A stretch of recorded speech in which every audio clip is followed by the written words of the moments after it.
Number 5, and this one, as funny as it seems, it's something that a lot of people don't take very serious, and it gets them into a lot of trouble, is know your financing. What do I mean? Are you using hard money, private money, cash? What are the points? What is the interest? What are the extension fees on it? Do you know these numbers?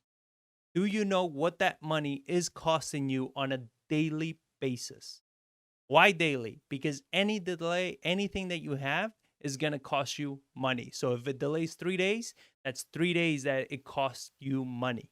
So you have to know. I ask investors all the time when they're coming to me and they have a property that maybe they're getting into trouble or whatever. And I ask them, I'm like, all right, what's your financing look like? Oh, it's a hard money loan. I'm like, okay, what are the points and the interest? Um, hmm, I think it was what? What do you mean you think it was?